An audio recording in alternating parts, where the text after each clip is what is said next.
नमस्कार. देशाला 79 वर्ष होत आहेत आणि तरी आपल्या जो मराठा समाज आहे हे स्वतंत्र झाला, पण मराठा समाजाला आरक्षण नसल्यामुळे तो शिक्षण आणि नोकरी यापासून वंचित राहिला आहे.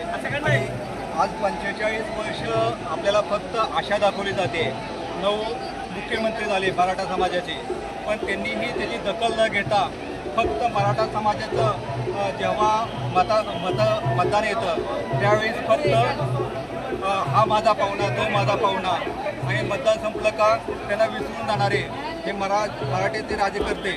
आणि आत्ता पहिल्यांदा आपल्याला मराठा आरक्षणाची पहिल्यांदा संधी येत आहे आणि त्या संधीबद्दल आपल्याला सायकल प्रवास करणाऱ्या आपल्या मराठा बांधवाला काय वाटतंय त्याबद्दल ते थोडक्यात सांगू.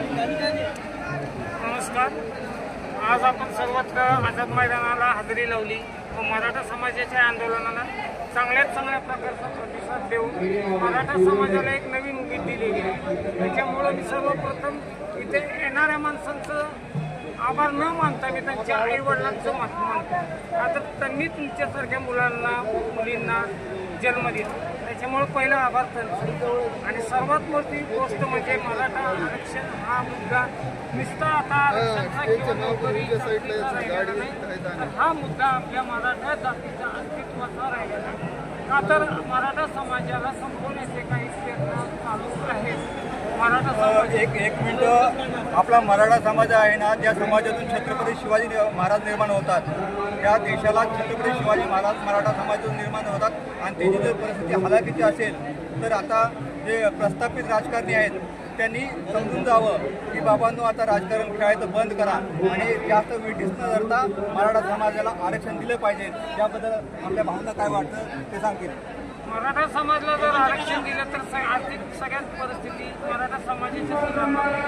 त्याच्याबरोबर सरकारची आर्थिक परिस्थिती नियोजनमध्ये पण मराठा समाजाचा पाठिंबा आहे. तसंच मराठा समाजात सर्व समाजाला धरूनच आतापर्यंत चालवलेला आणि इथून पुढं पण चालू. त्याच्यासाठी आरक्षण हे महत्त्वाचं. दुसरी गोष्ट महत्त्वाची गोष्ट काय माहिती आहे का, आज मराठा समाज जर बघायला गेलं तर गावात फक्त 2 मराठे मोठे असतात. एकाकडे कारखान्याचा चेअरमन असतो आणि बाकीचे 98% मराठा आहेत ना असे गरिबी खाली असतात.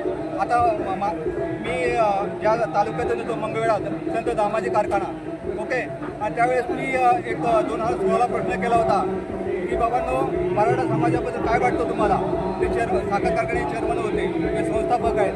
त्यांचं मी नाव घेत नाही, पण ते काय म्हणते की आपल्याला सर्वांना घेऊन चालायचं आहे. जर आपल्या घरात जर पीठ नसेल तर त्या सर्वांना घेऊन चालण्याचं काय. तुम्हाला जेव्हा मुलगी पाहिजे, लग्न करायचं असेल तेव्हा मराठा समाज आठवतो, जेव्हा मतदान हवं आहे तेव्हा मराठा समाज आठवतो. आणि इथे वेळेस मराठा आज आपले एवढे आमदार आहेत, कुठे गेले ते आमदार. हे प्रस्थापित राजकारणी आहेत. आणि दुसरी गोष्ट महत्त्वाचं मी तुम्हाला एक सांगू इच्छितो की काल मी हिंदू बनतोय त्यात आपलं मराठा आरक्षणाचं पोस्ट टाकले 6 ग्रुपमधून बाहेर. मी पहिल्यांदा सरावातून बाहेर पडण्याचा प्रयत्न केला तेव्हा ते मला चारदा ॲड करत आहेत. आणि मी एक पोस्ट टाकली मराठा समाजाचं. त्याच्यावरून आपल्याला हे लक्षात येतं आहे हिंदुत्व हे वेगळी भाग आहे आणि मराठा समाज वेगळा आहे. मराठा समाजाला एका नव्या पक्षाची आणि जे आपली हित दिल्लीपर्यंत पोहोचवतील त्याची गरज आहे. आणि मराठा समाजाला मी आवर्जून सांगेल की मराठ्यांनो शिका.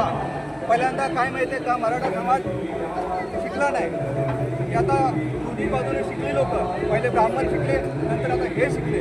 आणि आता आपण जरी संख्येने मोठा असलो तर आपण शिक्षण प्रॉपर घेत नाही. समजून घ्या, कायदा समजून घ्या आणि तेव्हाच आपल्याला मराठा आरक्षण मिळणार आहे. आता रोहित पवारांची मी 2-3 दिवसापूर्वी मुलाखत घेतली. मी त्यांना विचारलं की 9 मुख्यमंत्री आहेत आपले मराठा समाजात झाले, 45 वर्ष आपण वाट बघतोय तरी मराठा समाजाला आरक्षण काय भेटत नाही. तर ते काय म्हणतात की मी पहिलं काय झालं ते आम्ही सांगू शकत नाही, आता तर सांगू शकतोय.